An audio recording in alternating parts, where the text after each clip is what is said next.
The wand. Tina was angry. She had tried to cast a spell at the king's ball, but has been denied. Can you imagine? She thought. Me. Just imagine the most adorable fairy in the countryside is not allowed to cast her spell.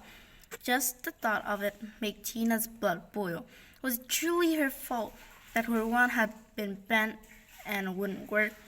King Trenton had grown tired, so when it came time for Tina, she has been dismissed after just 5 minutes. King Trenton wouldn't wait another second. Oh, what am I going to do? The humiliation of it all, thought Tina.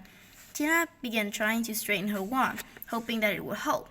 She thought smugly to herself that the spell she was planning to cast was prosperity. No other fairy has remembered to use that one. I bet the king will wish for that in a few years, thought Tina. She pulled harder on her wand, when all of a sudden it snapped in two.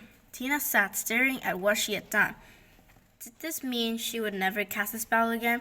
Did that mean she wasn't a fairy anymore? Why was she always in a mess? Tina went straight to the head fairy's house and pounded on the door. She glanced her watch to see that it was very late in the evening. Was it too late to call on the head fairy now? Tina cringed when she thought of creating another mishap this evening. Alien invasion. Bounce, bounce, bounce. Ethan slowly opened one of his eyes. Who was bouncing on his bed? Between the cracks of his eyelids, Ethan saw little green figures jumping on his bed. Ethan closed his eyes. There is no way a green figure could be jumping on his bed. Ethan opened both of his eyes this time and saw a green figure smiling at him. Hola, said the green creature. Oh wow, this is going to be a tough one to believe, thought Ethan to himself. He smiled and closed his eyes again. He needed to think about this. Just then, he heard footsteps coming down the hall. It sounded like his mom.